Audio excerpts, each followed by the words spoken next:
안녕하세요. 자, 이제 6번째 강의가 되는군요. 지역 단위로 전쟁은 얼마든지 일어날 수 있습니다. 유럽 세력이 강해지니까 유럽 세력과, 그 다음에 서아시아 세력이 강해지니까 서아시아 세력과 대충돌이 일어날 수도 있는 것이고요. 몽골 초원에서 강한 세력이 나타나서 서진을 하면서 유럽 세계와 충돌을 할 수도 있는 것이죠. 그런데 말입니다. 어떤 종교가 전쟁해라, 신의 이름으로 죽여라 라고 가리키는 종교는 없습니다. 그건 종교가 아니죠. 그런데 11세기 말에서 13세기 말까지 약 200년 동안 그런 짓을 하는 사람들이 있었다는 겁니다. 그러면 그러한 전쟁을 어떻게 평가를 여러분은 하시겠나요? 더러운 전쟁이죠. 영어로 dirty war. 있을 수 없는 전쟁. 해서는 안 되는 전쟁. 없었어야 될 전쟁이 바로 십자군 전쟁입니다. 하나님께서 너희 편이 아니면 죽여라 라고 말씀하셨습니까? 아니죠. 원수도 사랑하라 라고 말씀하셨죠. 이슬람 세계 마찬가지입니다. 자, 보시죠. 십자군 전쟁.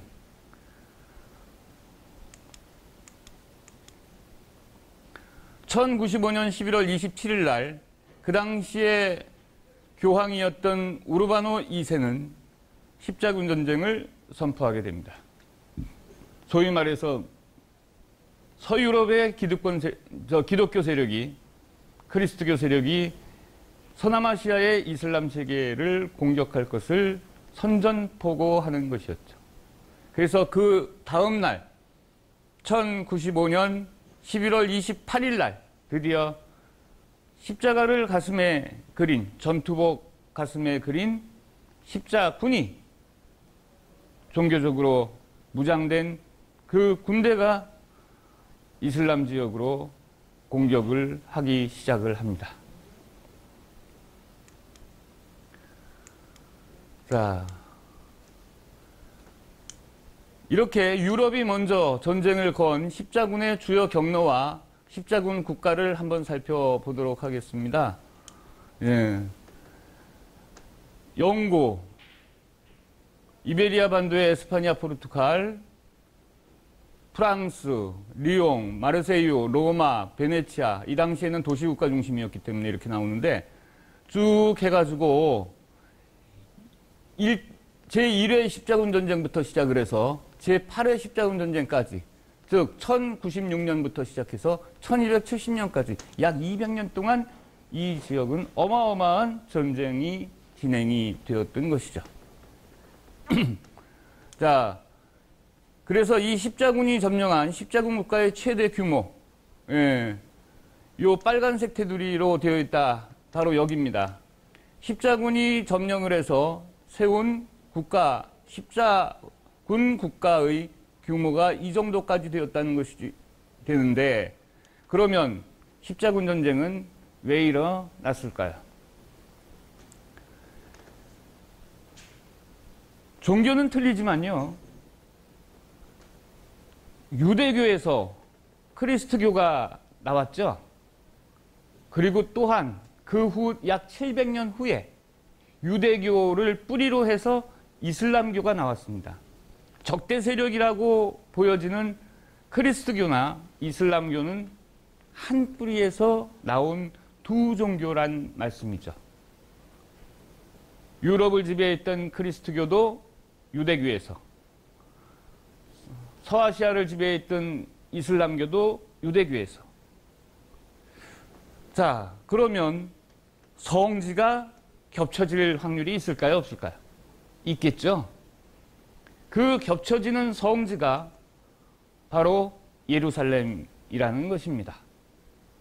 예루살렘은 전통적으로 그리스도교의 성지라는 것은 우리가 잘 알고 있습니다. 그리고 마호메트가 활동했던 메카와 메디나 이 두 도시가 이슬람 성지라는 거 잘 알고 있습니다. 그러나 예루살렘이 양쪽 종교의 공동 성지라는 것은 우리가 잘 모르고 있기도 합니다.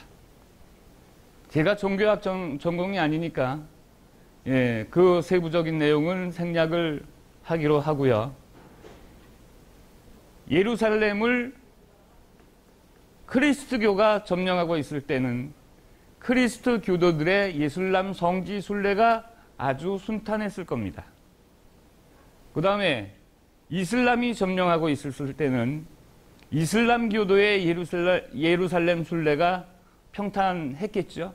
그러나 그리스도 교도들의 이슬람 점령지였던 예루살렘 성지 순례는 매우 불편하거나 또는 목숨을 걸고 해야 될 수밖에 없었던 환경이었겠죠. 이 당시는 바로 이슬람이 예루살렘을 점령하고 있었던 시절이었고 그리스도교의 성지 순례를 방해했다는 명분으로 공격을 하게 되는 것입니다. 그러나 그것은 하나의 겉으로의 자그마한 명분을 확대시킨 거였을 뿐 속셈은 그게 아니었다는 것이죠. 그래서 8차례의 공격의 결과 이 지역을 점령을 해서 십자군이 나라를 건국을 했습니다. 그 나라가 십자군 국가입니다. 이 지역, 팔레스타인 지역이죠. 예루살렘을 포함하고 있는. 요거는 이슬람 문화권이고요. 요쪽. 로마 가톨릭 교회. 로마 가톨릭 교회는 우리나라에 들어왔을 때 성당으로 들어오죠. 그래서 천주교라고 번역이 되는데 서유럽의 그리스도교를 로마 가톨릭 교회라고 합니다. 서유럽. 이 푸른색이죠. 그 다음에 서너마 제국과 동로마 제국이 갈라지는 모습을 우리가 전전강에서 같이 살펴봤습니다. 동로마 교회가 가지고 있었던 그리스도교를 카톨릭이라 하지 않고 그리스 정교라고 부르죠. 그래서 로마가 분열되면서 로마 제국을 지배하고 있었던 국교화되었던 그리스도교는 바로 두 가지로 로마 카톨릭과 그리스 정교로 갈라지게 됩니다. 로마 카톨릭은 서유럽의 그리스도교, 교황이 지배를 하는, 그리고 그리스 정교는 바로 동로마 지역의 그리스도교, 이렇게 구분할 수가 있습니다. 라틴 제국, 소 아르메니아 왕국도 관계가 있고, 그 다음에 백령이나 후령은요, 여러분이 살펴보시다가 백작이 지배하는 제후국, 후작이 지배하는 제후국, 이렇게 설명을 드릴 수 있고요. 트리폴리도 마찬가지. 예루살렘 왕국이 있고 키프로스 왕국이 있습니다. 자, 이거를 뭐 다 수험생 같이 살펴볼 필요는 없고요. 8차례에 걸쳐서 대침공이 있었고 어마어마한 전화를 누리는 그 당시에 엄청난 살상 사건이 있었고, 그리고 세워진 나라가 바로 십자군 국가라는 뜻이죠.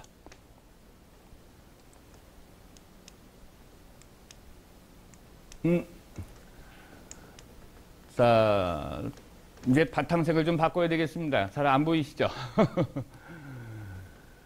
십자군 전쟁의 동기를 한번 살펴보도록 하겠습니다. 십자군 전쟁은 도대체 왜 일어났을까요? 단순하게 이슬람 측이 예루살렘 성지 순례를 하는 그리스도 교도를 탄압하고 박해해서 위험스러워서 그거를 제거하기 위해서 했느냐? 그거는 겉으로 표방한 그리스도교 쪽의 명분이었고요. 실질적으로는 침공을 시작한 서유럽 세력이 성지를 회복하겠다는 명분, 이거는 금방 말씀드린 겁니다. 겉으로의 명분. 둘째부터 여섯째까지가 속으로의 실질적 명분이에요. 서유럽 사회가 서노마 제국이 멸망하면서 바로 11, 12세기까지 지방분권적인 봉건 제도를 가지고 서로 영주를 중심으로 해서 자급자족 사회로 살았다는 겁니다. 그러다 보니까 인구가 늘어났어요. 사회가 안정되다 보니까 인구가 늘어나. 인구가 늘어나면 식량이 부족하게 됩니다. 그러면 통치자들은 부족한 식량을 어딘가에서 채워야 돼요.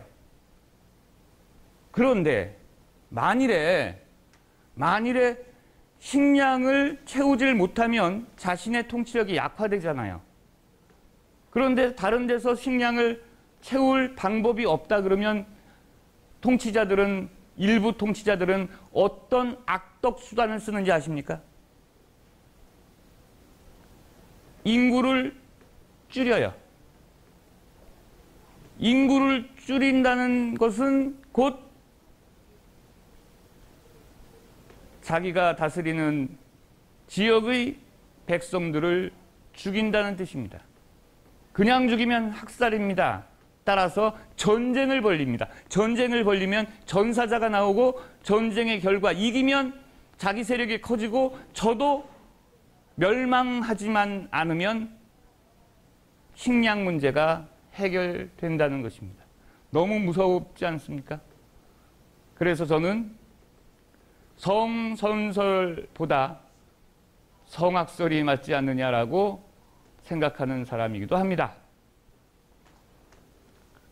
인구가 늘어나서 식량이 모자르니까 그 식량 부족 해결 수단으로 전쟁을 선택했으며 그로 말미암아 십자군 전쟁 이전과 이후를 비교해 보면 엄청난 인구 감소의 효과를 누려서 모자른 식량이 남아도는 지경까지 인구가 감소했다는 뜻입니다. 그러면 그 악덕 통치자들은 목적을 달성한 것이 되겠죠. 다음, 세속화된 교황청의 세력이 크게 확대됩니다. 십자군을 구성할 때 그것을 하나의 힘으로 결집시킨 게 서노마 제국을 실질적으로 지배했던 로마 교황청의 교황 아니겠습니까? 이 교황은 모든 서유럽 지역의 황제들을 지배할 수 있었고 십자군이 점령했던 모든 지역을 새로운 영지로 위탁받아서 지배할 수 있었다는 것입니다. 따라서 교황청의 재산이 엄청나게 증대됐습니다. 자, 교황의 명에 의해서 국왕들이 복종을 해서 십자군을 구성하기 시작을 했고 국왕들의 명에 의해서 그 국가 안에 있는 영주들이, 제후들이 전쟁에 참가를 합니다. 그러면 자기가 어떻게 될 줄 모르니까 전쟁 기간 동안에 살아 돌아올지 죽을지 모르니까 자신의 영지를 교황청에다가 위탁을 해놓습니다. 제가 살아 돌아올 때까지 교황청에서 저의 영지를 맡아주십시오. 그런데 죽었어. 그러면 그 영지는 누구 거죠? 위탁받은 교황청 거라는 겁니다. 이래서 교황청은 서유럽 최고의 부자가 됩니다. 그 교황청을 지배했던 사람이 누굽니까? 교황이죠. 왜 르네상스 종교개혁이 일어났는지 이제는 짐작하시겠죠? 이러한 더티 워, 더러운 전쟁 끝에 형성된 많은 세속적인 부와 권력은 진정한 신앙이 아니다. 그래서 르네상스 기간에 그러한 기운이 퍼졌고 그러한 기운으로 말미암아 르네상스 이후에 바로 종교개혁이 나타날 수밖에 없었던 것입니다. 또한 국왕이나 교황의 입장에서는 호전적인 영주들과 기사들을 전쟁에 내보내서 제거하는 그런 수단의 하나로 악용되기도 했었습니다.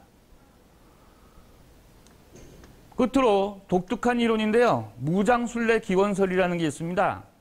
이건 뭐냐면 십자군이 진정 전쟁의 마음을 가지고 십자군으로 나선 게 아니라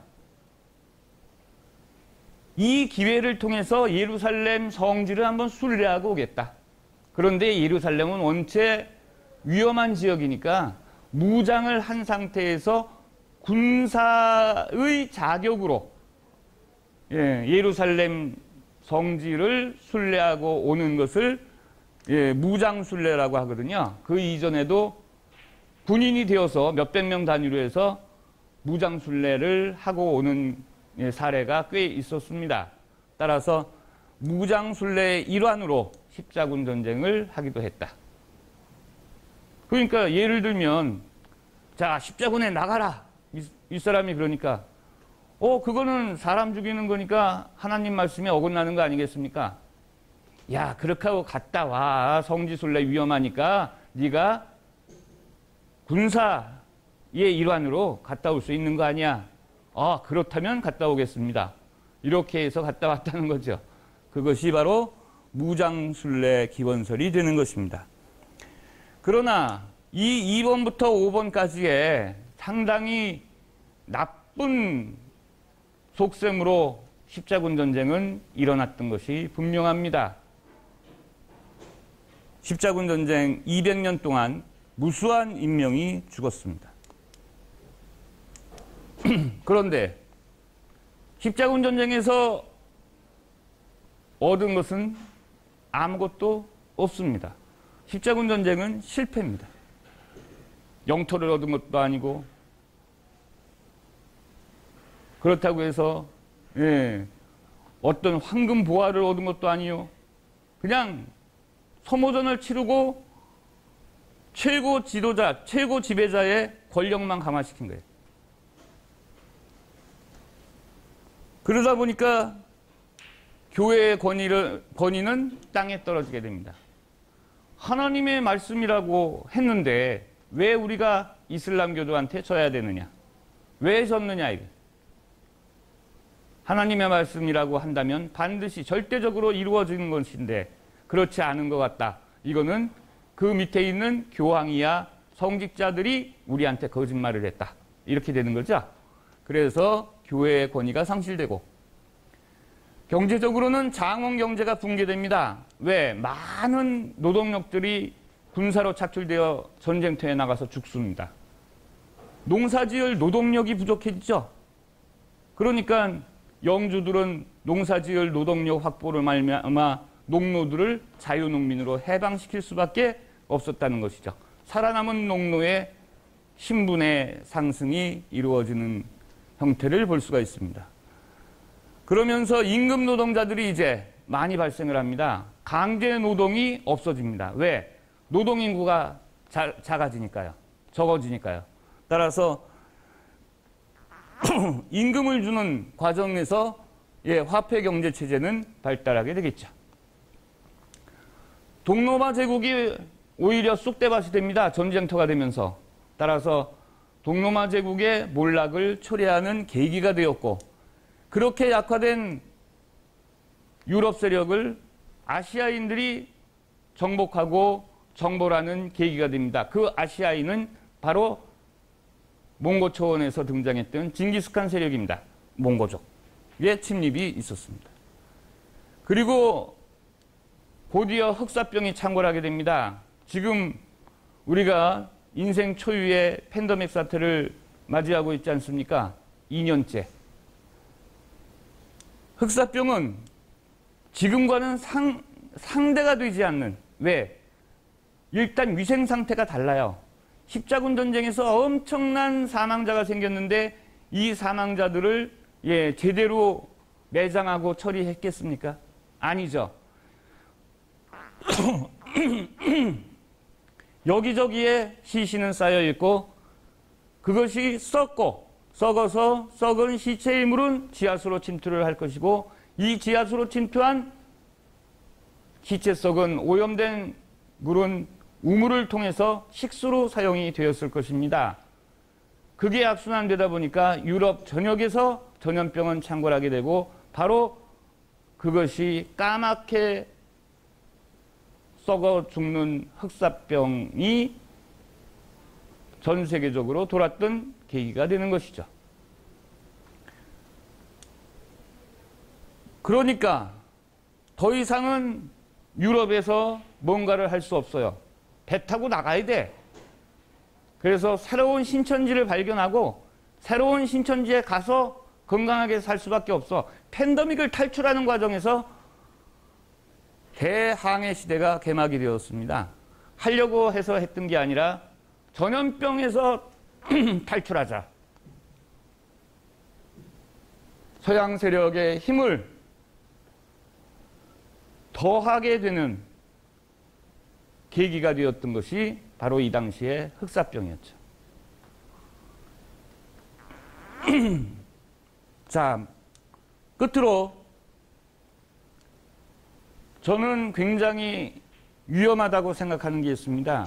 지금 코로나 팬데믹 사태 2년째, 만 2년이거든요. 더 장기화됐을 때 이 집단 스트레스를 죄송합니다. 이 집단 스트레스를 어떻게 풀 것이냐 하는 겁니다. 드라마가 요즘에 자극적이 되고 또 야해지고 뭔가 자극성이 없으면 평범하면 외면받게 됩니다. 그거는 아마도 팬데믹 사태가 오래되면서 나타나는 스트레스라고 생각이 되는데 흑사병 사태가 오래되고 그 다음에 십자군 전쟁이 200년, 약 180년까지 끌면서 유럽인들은 스트레스가 어마어마하게 쌓입니다. 죽음에 대한 공포라든가 질병에 대한 공포. 이 스트레스를 내부에서 어떻게 풀었는지 아세요? 그 당시에 부자였던 고리대업을 했던 유대인들을 찾아서 그 유대인들을 학살했다는 겁니다. 유대인 학살은 2차 세계대전에 히틀러만 있었던 것이 아닙니다. 바로 흑사병, 아니 그보다 먼저 있었던 십자군 전쟁기에 십자군 전쟁에서의 소득이 바라는 것만큼 없자 그 스트레스를 누구한테 풀었다? 유대인이라는 특정 민족한테 풀었다. 그래서 유대인들의 대규모의 학살은 십자군 전쟁기에 내부적으로 유럽에 만연했다는 겁니다. 여러분, 지옥이죠? 이런 것들은 종교가 할 일이 아닙니다. 십자군들의 방패입니다. 예. 그리스도교 종교를 상징하는 십자가를 그려놓고 방패에 그려놓고 사람을 죽였습니다. 예. 요거는 유대인 학살을 하고 만세를 부르는 겁니다. 대내적인 스트레스의 해소. 무서운 거죠. 지지부진한 전쟁이 끝도 없이 180년 갔다고 생각해 보십시오. 그 이후로 흑사병이 어마어마하게 돌았다고 생각해 보십시오. 그 내부적 스트레스는 이런 비극을 낳게 됩니다. 여러분, 오늘은 여러분들하고 십자군 전쟁을 살펴봤는데 있어서는 안 될 죄악의 전쟁, 그거를 신의 이름으로 행했던 이런 전쟁은 다시는 없어져야 되리라고 생각을 합니다. 여기서 마치겠습니다. 감사합니다.